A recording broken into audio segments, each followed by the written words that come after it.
and welcome to Taking Control, the ADHD podcast on rashpixel.fm. I'm Pete Wright, and right over there, convalescing, is Nikki Kinzer. I know. Thank God this is your show today. I'm so sorry you're sick. It makes me so sad. It started with my son, and then my daughter, and then Mama got it. Oh, that's so terrible. Yeah, it's not. What do you do? What do you do to take care of yourself when you're sick? Well, when we're done recording, I'm going to bed and I'm going to sleep. Okay, that's good. I slept yesterday. I took 2 long naps. So, yeah. I'm the opposite of my children because they don't like to sleep. They fight it. We'll be like, oh, no, if you're not feeling well, take a nap. And they're like, no. And I'm like, oh, I'm all over that. Well, my problem with that is I'm not very good at naps. And so it takes me a long time to get to sleep, or I go to sleep so hard that I can't wake up functionally. So I can't just sleep for a short period of time. And that's not good for, healing or interacting. Great for healing, but not good for interacting with the world. Well, and I'm just, I'm unmotivated. I'm not feeling well. It's cloudy. It's rainy. It's Friday because we're recording this on Friday right now, even though you guys are listening to it on a Tuesday or any other day that you might be listening to it. But I'm really just I just want to go crawl and go to sleep. Oh, you poor thing. Well, so you're going to be on. You're the star of the show today. Well, I hope I'll make it a little bit easy on you, at least in the bottom end of the show. So here we go. We're talking about, Nikki, I was a mess last night. I was a mess. I got so buried in medical literature and journal articles on rabbit hole. I did, on ADHD and creativity, and so we're going to be talking a little bit about that today. Before we dig in, head over to Take Control ADHD. You know the drill. Get to know the show a little bit better. You can listen right there on the website or subscribe to our mailing list right there on the homepage, and you'll get an email every time a new episode comes out each week. You can connect with us on Twitter and Facebook at Take Control ADHD, or call us 503-664-4ADD and get your voice, your thoughts right here on this very show. And don't forget, head over, when you go to the website, make sure to take a look at Nikki's online programs, Organizing Your Space Your Way, still available. It's up there. It is great. You should check it out. We've got new content coming soon.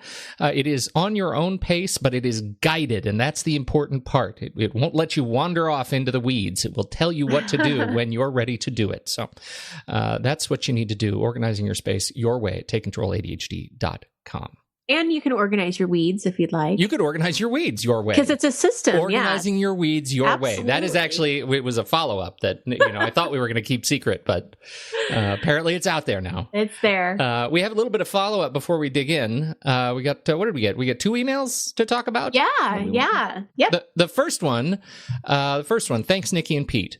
I also thought about ways to capture the ideas without emailing widely. Now, this was in response to our impulsivity conversation last week. Yes. Right. Okay. I like the idea of posting in a private journal, but could see how that might be awkward in the workplace, depending on technology policies.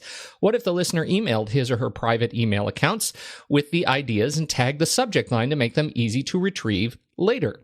Also, another idea is if the listener doesn't already have spell check enabled on email, if that was enabled before the email goes out, like can be done in Outlook, maybe that could also be a mental reminder to review the email for appropriateness before it goes out. Oh, I like 2 things about that. How did that one hit you?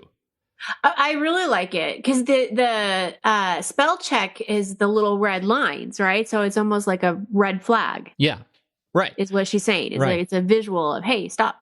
Mm-hmm. Yeah, and I think that one, I'm not entirely sure how that works anymore because it's just always in the background. But it used to be when you would in Outlook, I think she's talking about, and I don't use Outlook day to day, so somebody's going to have to check me on this. But I think when you hit send, it's like Shift F7 or F7 something to send an email in Outlook, it would trigger spell check to run, and a window would pop up if you have any misspellings. And so it would check your spelling before you send it. Now, it's, for me, it's always checking spelling. There's no trigger that pops up. And if I choose not to fix the underlined red lines, it just sends. So I'm not entirely sure how universal that trick is, but I like it a lot. Mm-hmm. It's just very dependent on what email clients you use. The other thing is, I really like the idea of just setting up an email to quickly email your thoughts and reminders to your private account. That's just an easy way to optimize for acquisition, idea acquisition, with the little tagline in the subject to let you search for it later. That's a great idea. The other, was this a separate email or is this the same person writing? No, this is a separate email. Separate email to me. Pete, can you help me? I need to, hallelujah. Oh, boy. Come in the tent. I need to find an app or website that allows me to use a calendar and a to-do list in one place. For example, I can see my schedule along with those things I need to do, but there's also a section for future goals and or projects. Currently, I'm using a book and paper along with a to-do list app, but I'm sure you know of some better solutions. Thanks, Anne. Anne, have you ever come to the right place? It's a little bit tricky because all of these tools, handle the bundling of features differently. For example, on the Mac, Calendar and Calendar used to have reminders built into it. Now Reminders is a separate app that comes with the OS. So you'd have Reminders and Calendar as separate apps side by side. You can drag things between them, but that ends up being a little bit cumbersome if you're not used to it. Again, it's that separate app thing.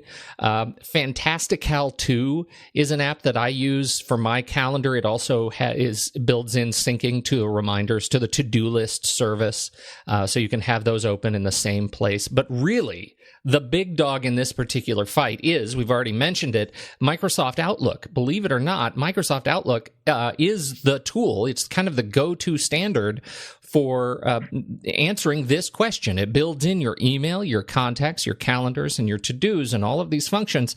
They all interoperate quite seamlessly. If you haven't explored it, particularly for Android and iOS, you definitely should. It works with Google email accounts, iCloud email accounts, obviously Outlook.com email accounts. And if you aren't using Outlook in business, it was, at least for a very long time, the gold standard for business applications, and everybody got it. When you get into work in the morning, you open Outlook. It's just where everything's are. It's optimized for businesses. Google Apps has nibbled into that market. I still think Outlook is a big one. But if you're using it at work and you haven't considered using it for your personal life, you might want to give it a shot. I don't use it personally, but I did use it on iOS, on my iPad and iPhone for a long time. Because the email client on mobile in Microsoft Outlook is awesome. It is awesome, just for emailing. Now, for me, I use a lot of external services, third-party services that I like to tie into my email. So I use an app called AirMail app on iOS, which allows me to do really quick, like, flick motions to send my emails to other services like Evernote and To-Do apps. So I don't use it personally anymore, but I really like it, and it does answer your question, and it ties into your calendar and your to-do list. So check those out. Microsoft Outlook. There you go. There you go. Links in the show notes to all the different versions. Pete helped her. Yay. There you go. Okay, so let me tell you why I'm a hot mess today. Oh, dear. I was reading this thing. Facebook. Stupid Facebook. Yes. So I get on Facebook and I'm just clicking around and because we truck in the ADHD circles, me less than you, but it pops up. Facebook thinks that I'm going to like everything related to ADHD. Like I need to be reminded that I live with ADHD every day, right? Mm-hmm. And yet, so it's reminding me. And so I get one of these memes that comes up about creativity and ADHD that says it names a couple of people in the universe that have had ADHD and happen to be wildly creative people, very famous painters or technologists or whatever. Oh, he had ADHD. Therefore, so the meme says, people with ADHD must be more creative than normos, right? And so it makes this really false argument that it just doesn't sit right with me, that says if you have ADHD, you are sitting on a geyser of untapped creative potential. I had to just tell you something that's so funny, ironic that you actually brought this up, because I had someone tell me, we were talking about, I don't even remember what we were talking about. Must have been work or related or something, but she actually told me she didn't feel very creative. Yeah. And she has ADHD. Yeah. So I don't know. Well, so I started looking through. So I went over to Google Scholar. And if you haven't waded into the waters of Google Scholar, they're deep waters. This is where all the medical journals, Google ingests all the medical journals that are current of the day. So you can search for topics like this, and you can start reading through topics like this based on keyword searches. And if you're pretty good at your Boolean search terms, you can really dive in as an academic and get a lot of great information. So there I am looking on creativity and ADHD in adults. And as it turns out, I would say a qualified, so conditional statement that the medical community has largely agreed there is no consensus that people with ADHD are more or less creative than the non-ADHD population. And while it's really, really fun to put inspirational pictures with quotes about ADHD and creativity on them on Facebook, that is not, they aren't based in science. That is the consensus of the medical community based on my hours and hours of digging into this last night. The real trick hinges on this word neurodiversity. Neurodiversity, it was actually a term that was new to me. I'm surprised that I hadn't heard it before last night. But neurodiversity, according to Wikipedia, knower of all things, in air quotes, neurodiversity is an approach to learning and disability that suggests that diverse neurological conditions appear as a result of normal variations in the human genome. This portmanteau of neurological and diversity originated in the late 1990s as a challenge to prevailing views of neurological diversity as inherently pathological, instead asserting that neurological differences should be recognized and respected as a social category on par with gender, ethnicity, sexual orientation, or disability status. That's neurodiversity. It says that ADHD as a spectrum disorder is just the way we're wired. It's not better or worse than those who don't deal with any of the ADHD bucket of symptoms. It just is what it is. Now, I said last week that I'm continually surprised. Each week we do this show at how ADHD manifests in us as people who live with it in such wildly different ways, right? In one person, you end up with severe hyperactivity, can't sit still. In the next person, you have severe lethargy to the point of theta bursts, which cause them to mimic narcolepsy. They just fall asleep. That's ADHD. In one person, you have hyperfocus. In another, you have chronic inattention. In one person, you have impulsivity. In another, you have chronic inactivity. These are all ADHD, and it blows me away that from one day to the next, one person to the next, we're all dealing with the same bucket of symptoms. Thus is the spectrum disorder. It's crazy. So this combination of symptoms, it's as unique as we are as individuals. So even though the medical community says no, that ADHD and creativity it's not a direct connection, there is a lot of great work going on in how to use creativity to help adjust to the symptoms of ADHD, right? So just because you're not naturally more creative, you can do things that typically fall into the category of the arts, the category of creativity, and see how that impacts your ADHD. For some, it's incredibly relaxing. For some, it's incredibly stimulating. And just like the spectrum of effects that ADHD has on you throughout the day, the spectrum of your personal, individual, unique, shiny snowflake response to these activities may be just as impactful to you. So that's what I want to talk about. Because it's a digital episode, I want to talk about my very favorite apps that I turn to when I want to create, even though I'm generally pretty crappy at it. What do you think about that? That sounds good. That's my pitch for today. Here we go. Are you ready? I'm ready. I'm starting with paint and color. Paint That's fun.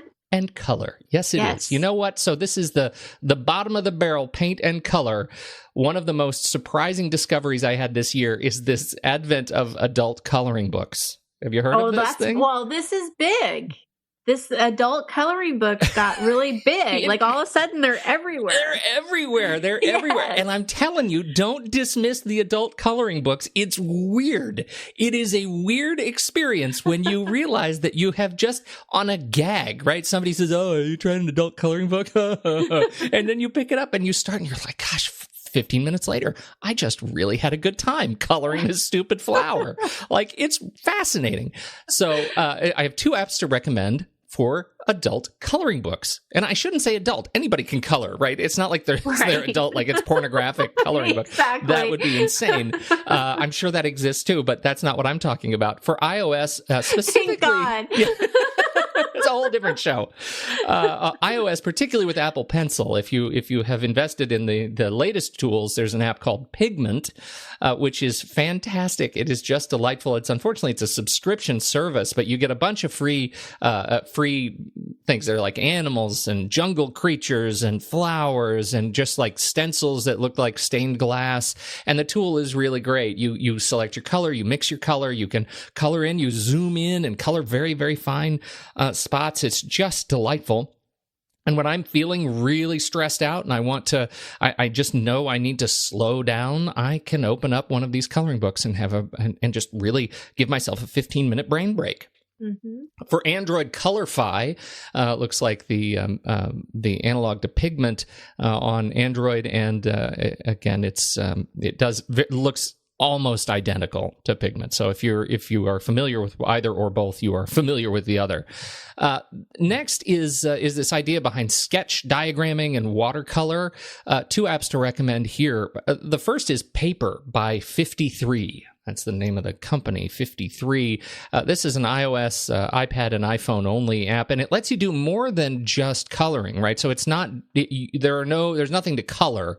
But it gives you all the drawing and painting tools that you need. The other thing that they've built into this is some really robust freehand sketching tools. So you open up a blank sheet, and if you draw kind of a rough square, it'll automatically sharpen all the edges and corners and make a square. If you do a circle, it'll make a perfect circle. If you do a triangle, it'll make a perfect triangle. If you draw a quick sketch arrow from a square to a triangle, it'll create a real arrow from a triangle from the triangle to the square. So it allows you to do some really quick kind of back of the napkin diagramming and then painting that ends up being really neat. And you start seeing, like when you open the app for the first time, you start seeing that a lot of writers and publishers use Paper to create their own web graphics. So you'll be reading a blog post and somebody has something to demonstrate. They'll do it in Paper, export it as a JPEG, and put it up on the website. So the style that Paper allows you to create will start to look very familiar once you've played with it a little bit. The other app for Android, this is actually an Android and iOS app, is Bamboo Paper, which is kind of confusing because they're both named Paper, one by 53, one by Bamboo. Bamboo may be familiar to you. These guys are the drawing tablet people. This is by Wacom, and so anytime you see anybody doing like with a pen input device on their computer, you're doing high-end photo retouching or 3D graphics or animation on one of the behind-the-scenes like Pixar thing, they're using a product by Wacom, and Bamboo Paper is another tool that lets you do really quick sketches, very high-quality brushes, and again, very soothing to do these little sketches. So that's Bamboo Paper is one definitely to check out. On the high-end scale, for real fine art, I mean, you see people who are doing incredible fine art on these particular tools. The first one, the one I love the most, is Procreate.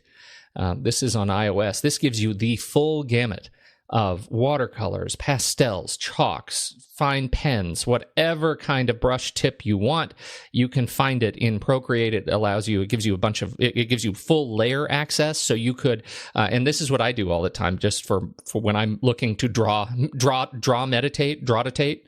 I will. Is that a real term? It is now. I'm committing to right. it. I'll import a photo that I have taken, and I will outline and color it like a comic colorist, right? Oh, that's neat. And then you hide the photo layer, and you end up seeing it looks like you're a full-on illustrator. It looks like all you're doing is tracing. It's really, really fun, and it's great to do while you turn on the TV and you're watching something stupid, and that's kind of what you're doing in the background. It keeps your mind going. The alternative for Android is Sketchbook by Autodesk. It's another very high-end kind of fine art tool. So those two are great. Sketchbook is also available on iOS, but that's the Android port. Procreate is not available on Android. Okay, last, and this is something in the fine art category that I don't do very well. This is penmanship. What do you think about that? Penmanship and calligraphy. I like it because I took a calligraphy class in high school and I really enjoyed it. Really fun. And I did too. It was, and I had a kit. My mom got me a calligraphy kit. It had the ink and it had the pen that you take apart, right, and have to clean. It was the dip calligraphy pen. Well, calligraphy art for iOS, if you have a stylus, so it trains you on the tablet how to do the strokes. It doesn't really help help you internalize, I don't think, the act of doing calligraphy until you go out and get a real calligraphy pen and parchment, so you can actually feel, because so much of that is about the feel of how you're interacting with the paper. So this just lets you know, here is a stroke order of how to do these more complex sort of artistic penmanship. I really enjoy it. And if you want to play with a similar tool, but for brush design, much more of kind of an Asian style, Zen Brush 2 is an app that allows you to do that. You choose a style of paintbrush, and then you walk through. You can do beautiful sort of Asian style parchment designs, like trees. And if you happen to speak or write an Asian language, it's really great. It makes you look completely authentic. It's really fun and cool. Quite meditative. Okay, music. Let's talk about music.